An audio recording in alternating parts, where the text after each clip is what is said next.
The media is the enemy of the people. Yes, we said it. But it is. The media is the enemy because since the beginning of the month, we have kept you informed about the atrocious activities of the doomsday cult in Shakahola.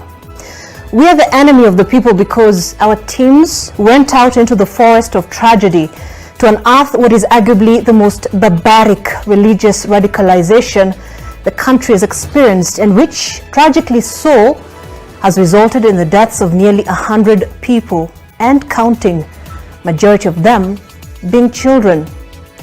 We're the enemy because we made the national government lose their sleep over the hoi polloi who lost their lives in Kilifi. The same government that is mandated to protect life has failed its people, and it's not apologetic about. In fact, the government is concerned that the media and other non-state actors accessed the scene way before they could get up from their slumber. It is not lost on Kenyans that the first national leader, the Inspector General of Police, abandoned the woodworks his way to the forest of death 3 weeks after the story broke. His boss, the Interior Cabinet Secretary, Kithure Kindiki, followed a day later, spoke tough, seeking to affirm, recover, and guess what? Everyone who was there before him has been kicked out and the area declared as disturbed. When the Paul Mackenzie's misguided followers were dying in dozens, was the area not disturbed?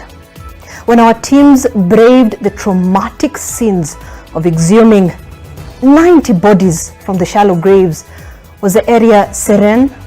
Was the intelligence not as intelligent? The number of fatalities is sadly rising fast, threatening to plunge the image of the country into a grave itself, and the government, the constitutionally mandated protector of life and property, seems to be training its operational guns at the messengers, painting the picture of the initial statement that we started this editorial comment with. The media is the enemy of the people. It is written, and I quote, "You shall know the truth, and the truth shall set you free," unquote.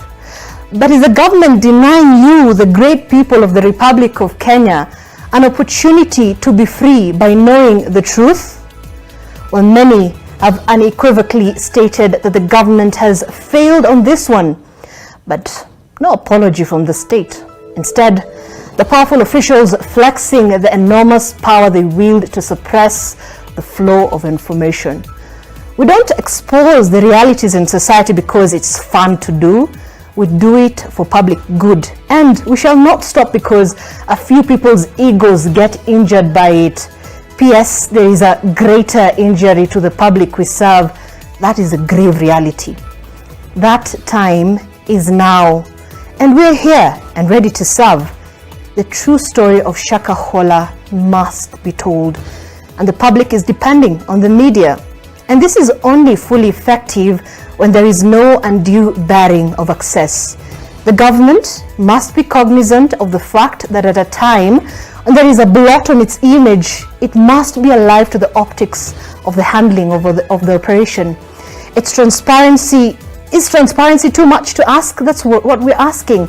Mr. Kindiki, before you left the comfort of silence and inaction while a tragedy was brewing and flew to the ground in that remote village in Kilifi to get a glimpse of the horror, our team's complaints were not about denied access. If anything, the concerns were about the glaring absence of your leadership.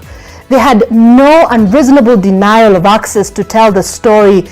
The call is plain and simple. Do the right thing. Let the media tell the Shakahola story to the conclusive end, and with no gaps that are unnecessary and unavoidable. Unless there is something else, the public ought to know. We are here for it. And on the ground in the county of Kilifi, where Kevin Mutai and Brian Obuya are on standby to give us some of the latest developments of the unfolding horror in Shakahola.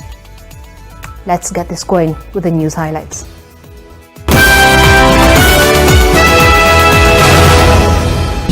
Tonight, nobody is allowed to go inside.